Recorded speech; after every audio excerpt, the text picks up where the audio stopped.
pirms vingrinājuma sākuma vēlams ir iesildīt korsetes muskultūru, slīpos un arī mugura iesildās, vēders, viss tas, uz ko notiek arī nākošie vingrinājumi. Un tas ir pavisam vienkārši, ir jāapsēžas tā, ka kreisā kāja ir priekšā, labā kāja ir aizmugurē, un notiek rotācijas kustības pa kreisi un pa labi, un uz katru kustību jācenšas nedaudz tālāk tikt atpakaļ ar rokām, jo šādā veidā ļoti labi arī iestiepjās šeit, gūžas saliecējs un visa šī sadaļa, un tieši tāpat arī jostas daļa šajā pozīcijā. Uz otru pusi notiek jostas daļas sānu muskultūras iestiepums, un tādā veidā diezgan dinamiski tiek iesildīta tā muskultūra, kas nepieciešama vingrinājuma izpildē. Un ar katru izpildes reizi palielinās amplitūdu diezgan jūtami. Bērniem un arī pieaugušiem ļoti patīkams šis iesildošais vingrinājums, kurš labi arī iestiep fascijas, kas ir muskuļu apvalks, un tādā veidā ļauj muskuļiem vairāk iesaistīties darbā, nevis vienkārši veikt kustības. Ja, kad šis ir izdarīts 8 līdz 12 reizes, kur viena reize ir turp atpakaļ, tiek mainīta pozīcija uz otru pusi, kur labā kāja ir priekšā, kreisā atpakaļ, un viss tas pats izpildīts uz otru pusi. Un šeit var just nereti to, ka uz vienu pusi izpildīt ir vieglāk, uz otru pusi izpildīt ir grūtāk. Tā iemesla dēļ, ka ir muskuļu disbalans bieži vien un stājas kaut kādas nelielas izmaiņas, un līdz ar to tas ir normāli. Ja viens burns ir augstāks par otru, tāpat arī plecu joslā, tad arī šeit korsetes muskuļi būs disbalansā, un tāpēc arī jutīsies, ka uz vienu pusi var pagriezties, teiksim, vairāk, uz otru mazāk. Un tad iesildošais vingrinājums ar to arī beidzas. Guļas uz vēdera, plaukstas ir pret, tātad šeit lejā pret galvu, ja? Zem pieres, varētu teikt, un lielie pirksti gandrīz saskaras. Un šeit ļoti svarīgs ir sākuma stāvoklis ar to, ka ir jānotur galvas pozīcija tā, lai tā turpina mugurkaulu, respektīvi skatiens ir grīdā un galva nekur atsevišķi nekustās. Galva kustās līdzi plecu joslai un ķermeņa augdaļai. Un šeit pavisam vienkārši atcelt ķermeņa augdaļu, savienot lāpstiņas, ieelpā un izelpā atgriezties sākuma stāvoklī. Šeit elpošana būs apgrieztā veidā, ja, jo vingrinājums ir uz grīdas, uz muguru, uz vēdera, un, lai atbrīvotu diafragmu un plaušas, ieelpa notiek uz sasprindzinājumu. Sasprindzinājums, ieelpa savienot lāpstiņas, izelpā atgriezties. Ja? Šeit svarīgi bez rāvieniem izpildīt, lēni un plūstoši, lai kā gribētos ātri to visu pabeigt. Jāievēro plūsma lēni, kontrolēti, ja? Un šeit varēs just visu gan starplāpstiņu zonu, gan arī jostas daļas muskuļus. Nākošais vingrinājums guļas uz vēdera, princips tāds pats kā iepriekšējām vingrinājumam, tātad skatiens ir grīdā, galva mugurkaula turpinājums, ja, kakla daļa nav saspringta, un šeit vēl jānopozicionē pleci, lai tie nav augšā uzrauti, bet lai tie ir kontrolētā pozīcijā. Un pavisam vienkārši vingrinājums, pretējās rokas un pretējās kājas atcelšana atpakaļ.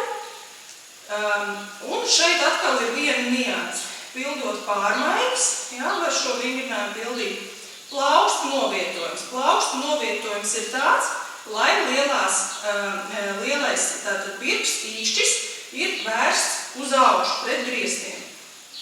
Ja, jo tad ir daudz vieglāk un patīkamāk plecu locītavai veikt šo kustību. Tātad pleci lejā, atcelt, neliela pauze un lejā izelpā Tātad atgriezties sākuma stāvoklī. Kā var sarežģīt šo vingrinājumu un veicot, teiksim, jau nedaudz vēlāk padarīt to nedaudz interesantāku, atcelt pretējo roku, pretējo kāju, izvērst sānis, atgriezties un nolaist lejā. Un tas pats uz otru pusi, atcelt, augšā, sānis izvērst, atkal taisni un atgriezties sākuma stāvoklī. Šeit. Ielpa, izelpa, ielpa, izelpa.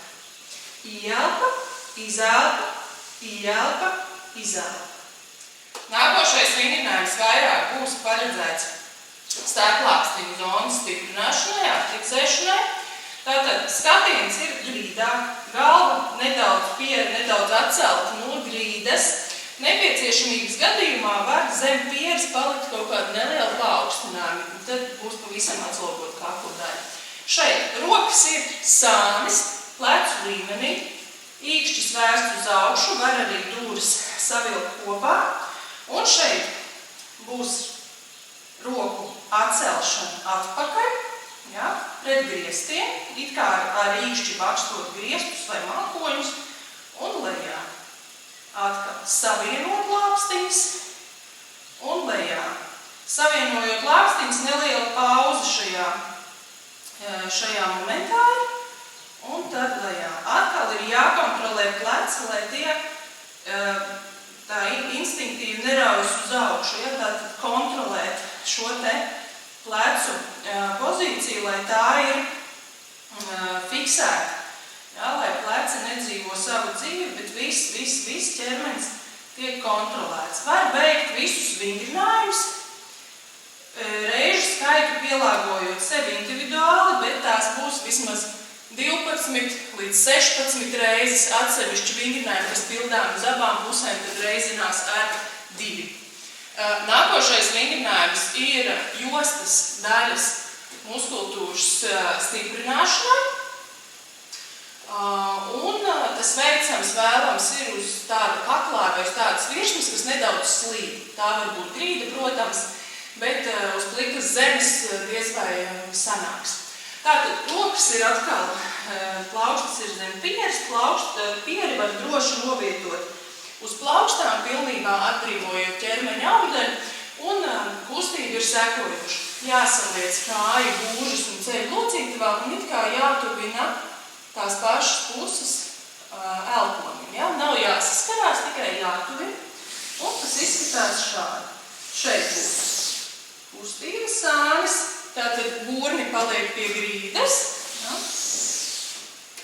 Un atkal atgriež sākuma stāvokli. Šeit bez raujošām kustībām arī tā lēzna mierīgi izpilda, teiksim, 8 līdz 12 reizes uz vienu pusi, un tad tādu pašu skaitu arī uz otru pusi.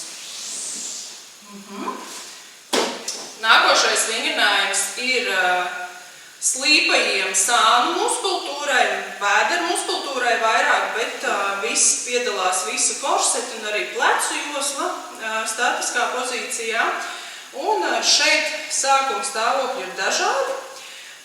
Ja notiek vingrinājuma izpilde bez apaviena, tad pēda, augšējās kājas pēda iet pāri, ja, iet uz priekšu, gurni ir atcelti, apavos var arī pēdu likt uz pēdas, un vēl atvieglojot var celi likt grīdā. Ja, un šādā veidā parādīšu klasisko izpildījumu versiju. Šeit svarīgi ievērot plecu un elpoņu pozīciju, kas ir vienā līnijā, un apakšdāls aiziet uz priekšu. Roka ir sānis, un izelpā notiek ķermeņa rotācija. Aiziet atbalsts vairāk uz plecu, izelpa, ielpa, notiek atgriešanās sākuma stāvoklī, rokas sānis. Atkal izelpa, ielpa. Šis ir sarežģītāks vingrinājums, taču nemazāk efektīvs jau, teiksim, nodarbības vidusdaļā, vai tiek pildīti vingrinājumi secīgi viens pēc otra. Tad, kad ķermenis ir iesils, tad arī vairāk jau tā kā pat uz nodarbības beigām var izpildīt šo vingrinājumu. Atkal 8 līdz 12 reizes uz vienu pusi uz labā apakšdelma un to pašu skaitu arī uz kreisā apakšdelma. Šeit var arī just atšķirības, ka uz vienu pusi ir vieglāk veikt, uz otru ir grūtāk. Tā paša iemesla dēļ, ko es stāstīju pie iesildošā vingrinājuma. Vingrinājums balstās uz ceļiem. Jebkuru vingrinājumu pildot šajā sākuma stāvoklī, ir jāievēro tāds nianses, kā roku un kāju novietojums. Tātad šeit gurna un celim ir jābūt vienā līnijā, un plecam ar plaukstu slocītam arī ir jābūt vienā līnijā. Ja ir ļoti liels saspringzinājums plaukstu slocītavā, rokas var nedaudz vairāk pavirzīt uz priekšu. Tātad pleci lejā, galva turpina mugurkaulu, vēders aktivizēts. Aktivizēt to var pavisam vienkārši nābu it kā tuvinot mugurkaulam. Ja, tātad vienkāršā valodā runājot nedaudz ievelkot vēderu, lai nedaudz nopaļojās jostas daļa. Ja, un lāpstiņas arī ir aktīvs. Un no šī sākuma stāvokļa var veikt visus sekojošos vingrinājumus.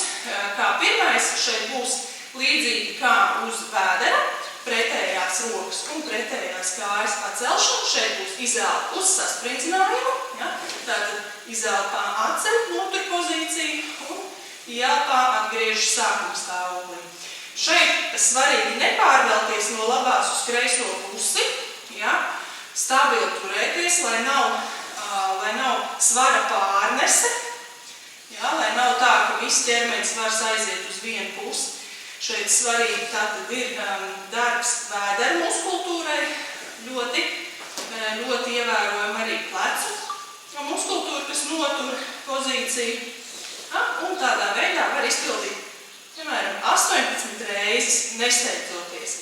Šeit vingrinājuma laikā nav jāstiepjās augšā un jāveido izliekums. Ja? Šeit ir atkal plūstoši, taisna līnija. Iedomāties, ka uz mugurkaula ir novietota tēja vai kafijas krūze, un kuru nedrīkst nogāzt. Ja, jo sāksies vēzējošas kustības, vingrinājuma jēga būs pavisam niecīga. Tā, vingrinājums uz vēdera. Rokas ir gar sāniem, īkšķis lejā, skati ir vērsts pret grīdu, atkal skatiens ir grīdā, galva tātad zods uz leju, ja, un galva turpina mugurkaulu. Un šeit notiek tāda kā slīdoša kustība pa labi un pa kreisi, uz vienu pusi, uz otru pusi, neatceļot augstāk par esošo jau līmeni ķermeņa augšdaļu. Ja, tātad pleci paralēli grīdai kustās pa labi, pa kreisi, un šeit ļoti labi varēs sajust šo te jostas daļas un sāņu muskultūru, ja? Un tāpat laikā pleci atslogojas, notur tikai šo te statisko pozīciju, un tādā veidā var izpildīt līdz pat 30 kustībām pa labi un pa kreisi. Elpošana šeit ir brīva, ja? Nav ne saraustīt, nav nekāda jāievēro ieelpu izelpu cikli, galvenais brīvi elpot, neaizturot elpu un neveicot šādas kustības, kas ir uz augšu uz leju. Ja? Tātad tā kustība notiek visu laiku paralēli grīdai. Vingrinājums jau tā kā nobeigumam, lai šo te daļu, kas ir sānu daļa zem lāpstiņām un arī jostas daļa un vispār korsets muskuļi, lai viņu izstieptu un izstieptu un arī iedarbinātu darbam, tieši tāpat arī noslēgumā šo var vingrinājumu pildīt. Ja?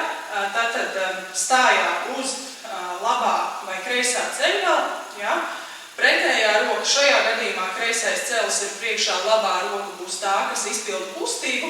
Notiek noliekšanās sānis pa kreisi, bet tā noliekšanās ir pa diagonālu. Lūk, šeit veidojas šī te līnija, kur arī tiek justs iestiepums. Ja? Un atkal atgriež sākuma stāvoklī, izelpā pēc šo pastiepšanos un atgriež sākuma stāvoklī. Pa diagonāli. Kā kaut ko gribētu aizsniegt, kaut ko paņemt, ja? Bet mēs neliecamies šeit kājās un gūžā, pūnās, tikai šeit notiek kustība. Ja, un izpild 8 reizes uz vienu pusi, un tad attiecīgi 8 uz otru pusi, vai to var palielināt uz 12, 14 reizēm pēc sajūtām. Tātad vingrinājumi izpildāmi ar elementāru slotas kātu, kuru var norulēt no slotas vai no mazgājumās slotas. Ja? Tātad visiem mājās ir. Un pavisam vienkārši tātad jāsatver slotas kāds, jeb šoreiz viņu saukšu par nūju, platāk par pleciem. Ja? Pleci jāaktivizē tos nolaižot lejā. Un pavisam vienkārši iesildošs, arī viens no iesildošiem vingrinājumiem, lai iesildītu plecu joslu, ir pastiepties, tātad virzīt rokas augšā un lejā, un var arī pastiepties pirkstgalos augšā, lejā, tādā veidā arī aktivizēsies potītes, īkra muskuls, ahilēts īpsli, ja, un arī nedaudz kāju apakšspildu fascijas, ja, drusciņa asinsrita palielinās, un tādā veidā var izpildīt līdz pat 20 reizēm, un tālāk šo vingrinājumu jau apaudzēt ar nākošajiem. Kas būtu nākošais? Rokas augšā, aiz muguras uz lāpstiņām, tātad sānis, tas izskatās šādi, lāpstiņas ir kopā, un krūša daļa ir izvērsta, tā kā atvērt uz priekšu, un šeit lejā, tātad te būs ieelpa un izelpa. Ieelpa šeit mums notiek tāpēc, ka ir vaļā krūškurvis un izelpa lejā. Ja? Tā kā drusciņi apgrieztas sanāk elpošana, bet tas nav tik ļoti niansēti pie šiem vingrinājumiem svarīgi, jo šeit sasniedzinājums nav liels, ja? Līdz ar to var arī elpot tā kā pašam brīvi. Ja? Un no muguru puses tas izskatās lūk šādi. Augšā, elpoju virzās lejā lāpstiņas kopā, nūja šeit un lejā. Šeit ir svarīgi, lai nūja virzās gar ķermeni, gar mugurkaulu, lai neiet kaut kur tālāk. Dažreiz centības dēļ gribas tur kaut kādas vēl variācijas, bet tas nav nepieciešams. Ar šo slotas kātu ļoti labi var izmasēt arī pēdas. Pēdu masāžai un aktivizēšanai izmantot var šo pašu slotas kātu vai jebkuru citu nūju, kas ir atrodama saimniecībā, un gluži vienkārši kāpjot ar pēdām virsū, sākumā tur, kur pirkstu daļa un platākā pēdas daļa, izsoļot pa labi, pa kreisi, tad pārnest svaru nedaudz uz priekšu, kur ir pēdas velve. Šeit sajūtas var būt arī nedaudz sāpīgākas, bet no šīm sāpēm nav jāizvairās, nav jābaidās. Un arī papēdes, ja, izsoļot turp atpakaļ. Tas ir ļoti svarīgi, lai pēdas būtu, teiksim tā, izmasētas, mīkstas, foršas, jo visu laiku tās atrodas apavos, un arī tas ietekmē pārējās kustības.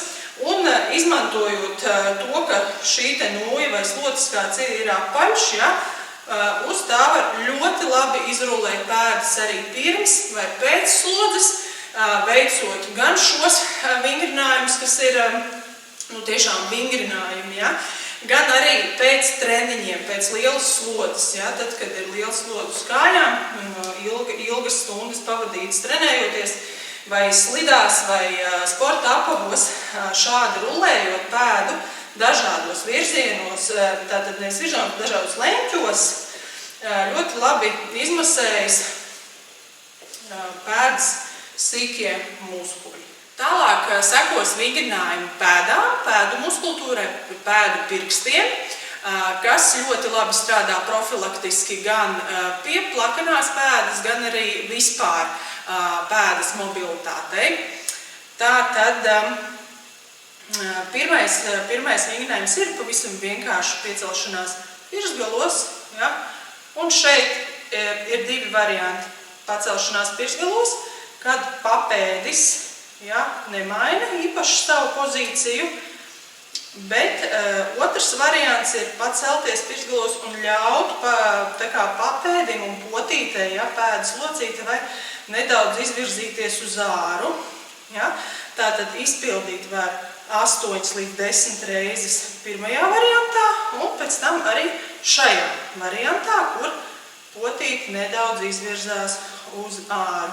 Nākošais vingrinājums vairāk pēdu aktivizēšanai, tā kā pēdas priekšējā daļā, ja, kur ar pirkstiem jācenšas maksimāli izplesties un pēc tam saraut tā kā durītē. Ja.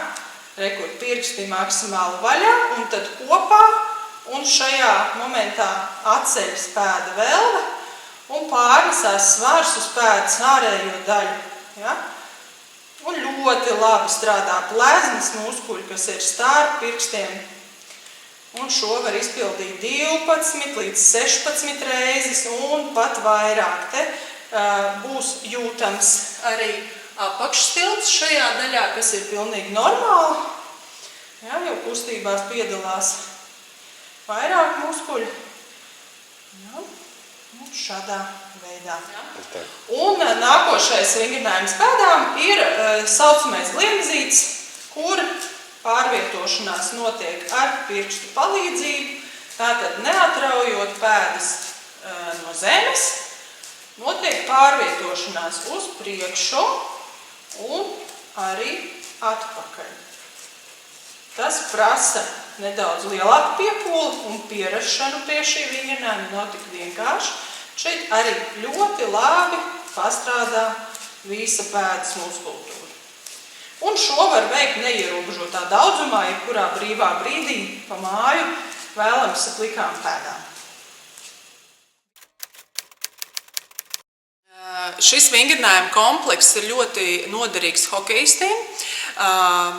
Jau iepriekš aktualizētas tēmas dēļ, tātad tās ir stājas īpatnības šajā sporta veidā, kas bieži vien ir stājas asimetrija, kur ir novērojams viena pleca paaugstinājums, kur ir novērojama gurnu asimetrija, un bieži vien arī jostas daļas muskultūras disbalans un arī citu muskuļu disbalans. Pie lielākām novirzēm, pie lielākām stājas, teiksim, pie vairāk stājas disbalansa nereti arī ir novērojams kāju muskultūras disbalans.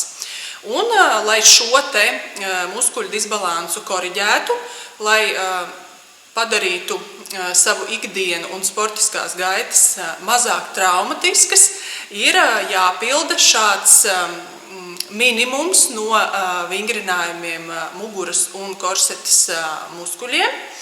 Arī jāiekļauj tas savā ikdienas rutīnā, pēc tam apaudzējot ar pārējiem jau sarežģītākiem vingrinājumiem un jāuztver tas kā norma, kā ikdienas darbs ar sevi. Un, lai arī tas nav īpaši vienkārši un aizraujoši un ne tik azartiski kā sporta spēles, tas ir vienkārši jāiekļauj rutīnā, lai būtu maksimāls efekts ne tikai no sava sporta veida, bet vispār no kustībām, un lai ķermenis ir pareizs, vitāls un galvenokārt, lai izvairītos no traumām. Vingrinājuma komplekss ideālā gadījumā ir jāpilda katru dienu, iekļaujot to savā brokastu rituālā pirms brokastīm, bet jebkurā gadījumā vingrinājumu kompleksa izpilde ir vērtīga, pat ja to dara pavisam reti. Kā zināms, bērniem nav tik vienkārši ar bērniem sarunāt, pildīt šo teiksim, diezgan garlaicīgo kompleksu, bet jācenšas vismaz arvien biežāk un biežāk tas iekļaut savā ikdienā, atrast tam laiku, jo dinamiski izpildot šos vingrinājumus bez lielām pauzēm, to var paveikt arī apmēram 15–20 minūšu laikā. Un ļoti labi to darīt, rādot savu piemēru.